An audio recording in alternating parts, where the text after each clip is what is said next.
মালয়েশিয়ায় গ্রেফতার বাংলাদেশিরা কেউ জঙ্গি নয় বলে দাবি করেছেন স্বরাষ্ট্র উপদেষ্টা। দেশে ফেরত ৩ জনকে অ্যান্টি টেরোরিজম ইউনিটের কাছে হস্তান্তর করা হলে উপদেষ্টা বলেছেন তাদের ভিসার মেয়াদ শেষ হওয়ায় ফেরত পাঠানো হয়েছে। এদিকে সাম্প্রতিক সময়ে মবের ঘটনা বেড়েছে বলেও স্বীকারোক্তি দেন উপদেষ্টা। আরও জানাচ্ছেন নিবিড় সাহা।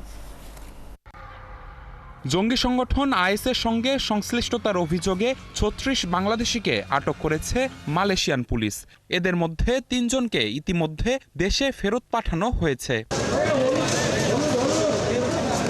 রবিবার সকালে হজরত শাহজালাল আন্তর্জাতিক বিমানবন্দরের রপ্তানি কার্গো ভিলেজ ও বিএডিসি হিমাগার পরিদর্শন করেন স্বরাষ্ট্র উপদেষ্টা জাহাঙ্গীর আলম।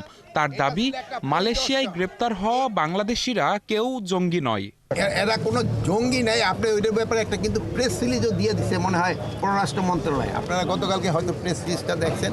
ওখান থেকে ৩ জন যারা আসছে তাদের মেইনলি ছিল যে তাদের যে কি বলে ওই ভিসার যে মেয়াদ উত্তীর্ণ হয়ে গিয়েছে ইমিগ্রেশনের থেকে, তো এটিতে না হয়েছে। অসুবিধা কি? বাংলাদেশে জঙ্গিবাদের কোনো অবস্থান নাই, এখানে কোনো ধরনের জঙ্গিবাদ নাই। বিমানবন্দর থেকে তিনি শিল্পাঞ্চল পুলিশ হেডকোয়ার্টার পরিদর্শনে যান।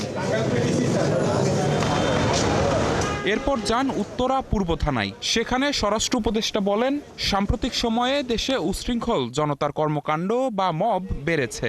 মব কিছুটা কমে আসছিল, বাট পরে আবার এই ২-৩ দিনের আগে যে কুমিল্লা একটা ঘটনা ঘটছে, চিটাগাং একটা ঘটনা ঘটছে, লালমনিরহাটে একটা ঘটনা ঘটছে, ফরিদপুরে একটা ঘটনা ঘটছে। বাট এগুলি যেন ভবিষ্যতে আর না ঘটে এই জন্য কিন্তু আমরা প্রপার অ্যাকশন নিচ্ছি এবং এটার সাথে যারা যারা জড়িত তাদের বিরুদ্ধে কিন্তু ব্যবস্থা নেওয়া।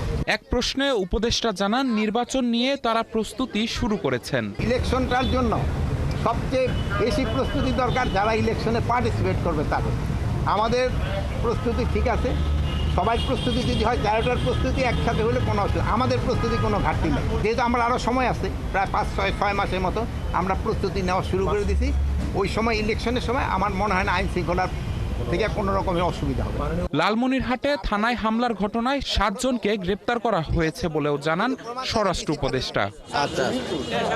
নিবিড় সাহা, ৭১, ঢাকা।